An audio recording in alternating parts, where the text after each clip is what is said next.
Hello à vous toutes et tous et bienvenue dans ce podcast très nouveau, un thème spécifique dédié au féminin sacré. Bien que nous soyons autrices aux éditions Erol et que nous avons commencé nos premiers écrits sur ce thème du féminin sacré en mettant à l'honneur les femmes, il est nécessaire de prendre en considération que le féminin sacré n'est pas un genre, mais plutôt une partie de soi, que l'on soit genré masculin, féminin, homme-femme, comme vous le souhaitez, ou de sexe différent. L'objectif, c'est bien d'écouter ce qui se joue en nous. Le féminin sacré, c'est l'être. Je suis Daisy Baudin et avec ma sœur Julie, nous semons des graines d'éveil à travers nos livres publiés chez Erol et Merci les livres.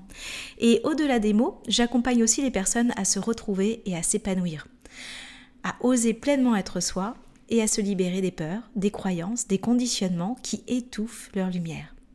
Mes séances allient le féminin sacré, la libération émotionnelle, EMDR et intégration des mouvements oculaires avec de la sophrologie et je réalise également des guidances médiumniques. Tout cela pour avancer pas à pas vers sa propre liberté intérieure, son bonheur et sa sérénité.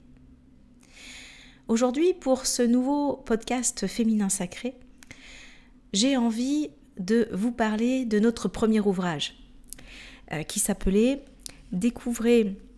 Réveillez votre féminité sacrée et déployez vos sens. Alors cet ouvrage, il est paru il y a déjà bien longtemps, c'était en 2019. Il s'en est passé des choses déjà en 6 années. Mais ce qu'il faut se dire, c'est que finalement le féminin sacré n'est pas une tendance, n'est pas un mouvement de développement personnel que l'on va vite refermer après avoir plongé comme un bouquin d'action ou d'aventure ou un livre romanesque. Non, le féminin sacré, c'est ce que nous sommes au plus profond de nous-mêmes. Et pour le mettre en évidence, il est essentiel déjà de prendre en considération une chose essentielle. Nous naissons en étant nous-mêmes. Puis, nous allons interagir avec l'environnement et ça, c'est une autre part de nous. Quand nous sommes dans l'être, dans le ressenti, dans l'écoute de nos rythmes, de nos besoins, de nos envies, de notre créativité, c'est bien l'émergence de notre pouvoir intérieur, de notre chaudron intérieur, de notre essence créatrice et essence d'être. Nous ressentons l'envie qui s'émerge en nous et de là, nous allons après actionner des choses dans la matière pour créer le mouvement juste en adéquation avec celui ou celle que nous sommes. Nous passons alors du féminin sacré au masculin sacré. De cette part yin, sauvage, intuitive et instinctive, à cette part yang, d'action, de mouvement, de réaction finalement, en adéquation avec notre féminin sacré, notre être, notre yin intérieur. Nous parlons bien alors de cette part sauvage qui ne peuvent pas être domptées. On va dire que de prime abord, on pourrait le penser. Et pourtant, depuis notre enfance, nous allons suivre les conditionnements, les croyances, les injonctions, les influences extérieures pour la simple et bonne raison que dans un premier temps, nous avons besoin de survivre en dépendant de notre environnement. À notre naissance, nous sommes obligés finalement de devoir dépendre de nos parents ou des personnes à figure parentale qui vont nous apporter de la nourriture, du soin, mais aussi de la tendresse, de l'amour, et qui vont nous expliquer comment fonctionne ce monde qui nous entoure. Étant enfant, nous sommes totalement dépendants et par amour inconditionnel, nous pensons que tout ce qui nous est transmis est juste, est vrai, est nécessaire et indispensable. Ces croyances, ces conditionnements vont nous permettre finalement de survivre à la vie telle qu'elle est dans notre environnement. Et pourtant, à ce moment-là où nous, agissons en fonction de ce que les autres attendent de nous, eh bien nous rentrons dans des conditionnements qui vont aller à l'encontre de notre être. Alors bien évidemment, l'objectif n'est pas de se mettre en danger. Et c'est pour ça que nos parents, à la base, ou les figures paternelles, maternelles, vont nous donner des conseils, des indicateurs pour éviter notre mort.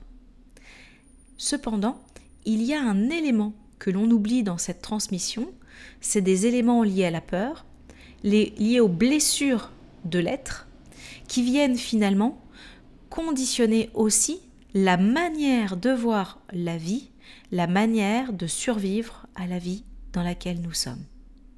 Si bien que nous engrammons véritablement des connaissances, mais aussi des protections, des barrières, des peurs, des croyances limitantes, des injonctions entravantes qui peuvent limiter notre champ d'action dans l'être créateur que nous sommes.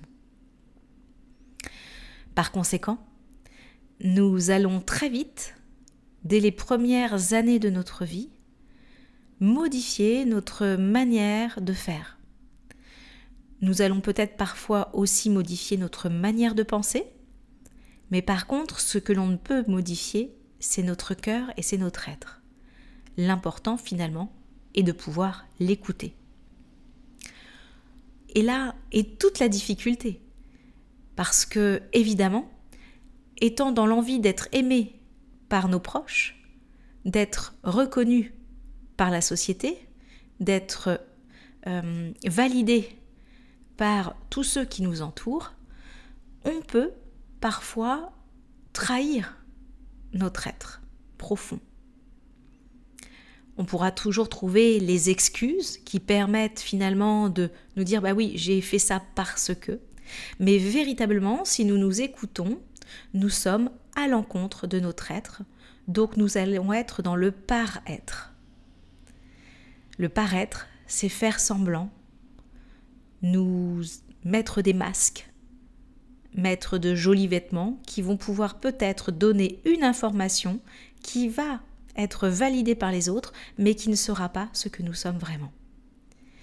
Toute la question que l'on peut se poser aujourd'hui dans ce podcast, c'est est-ce que nous avons envie d'être ou est-ce que nous avons besoin de paraître? Et à quel moment nous allons pouvoir retrouver notre être? Eh bien, ce que l'on observe au travers des expériences de vie, c'est que constamment, notre âme nous ramène à l'être. Et c'est là où on va avoir des grincements entre ce que l'on veut dans notre mental par rapport à notre environnement et ce que l'on est vraiment et ce que l'âme appelle à être. Là est tout le subtil, là est tout le sujet, et là est, je dirais, tout le travail ou tout le chemin à parcourir pour prendre conscience de qui nous sommes vraiment.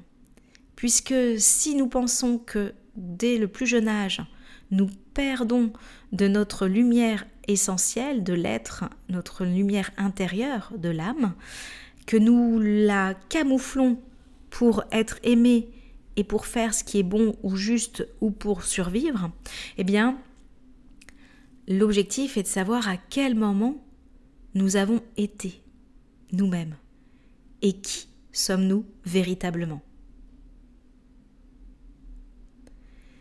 Tout ce chemin, il se fait bien évidemment dans notre vie, mais aussi au travers de nos lignées et de notre histoire. Parce que ce qui est important aussi de dire, c'est que ce sujet n'est pas un sujet qui vient justement du moment. C'est un sujet de fond et un sujet d'histoire. Dans toute l'humanité, dans toute l'histoire de l'humanité, nous voyons des moments où il y a des influences, des soumissions, des abus, des croyances totalement limitantes qui vont vraiment entraver l'être.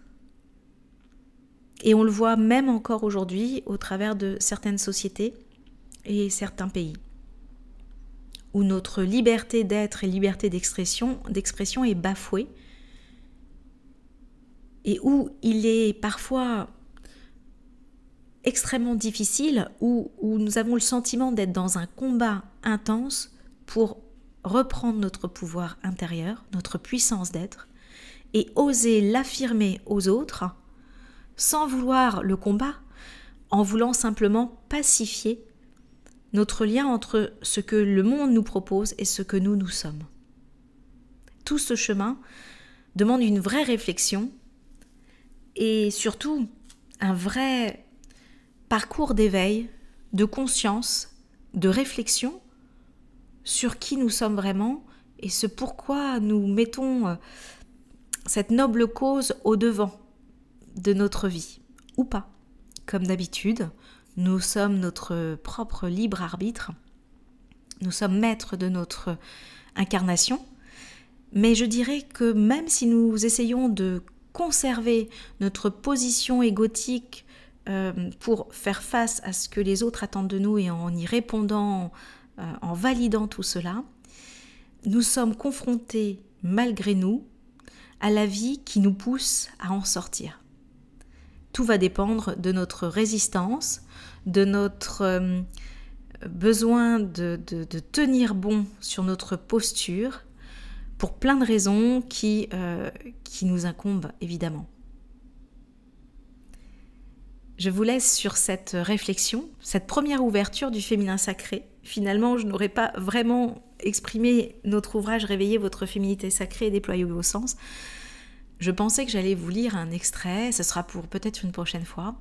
En tout cas, je pense que aujourd'hui, si vous avez envie d'avancer sur votre féminité sacrée, votre part yin, votre part sauvage, votre être intérieur, il va être nécessaire de poser clairement les conditionnements, les injonctions, les croyances que vous avez ou que l'on vous a inculquées ou que l'on essaie de vous faire maintenir en position première dans votre chemin de vie pour que vous puissiez regarder les choses d'une autre manière pour vous et surtout venir pas à pas à la rencontre de vous-même, dans vos besoins, dans vos rythmes, dans vos habitudes, dans tout ce qui fait qu'aujourd'hui, vous exprimez une partie de vous, mais peut-être que vous n'exprimez pas la totalité de celle ou de celui que vous êtes.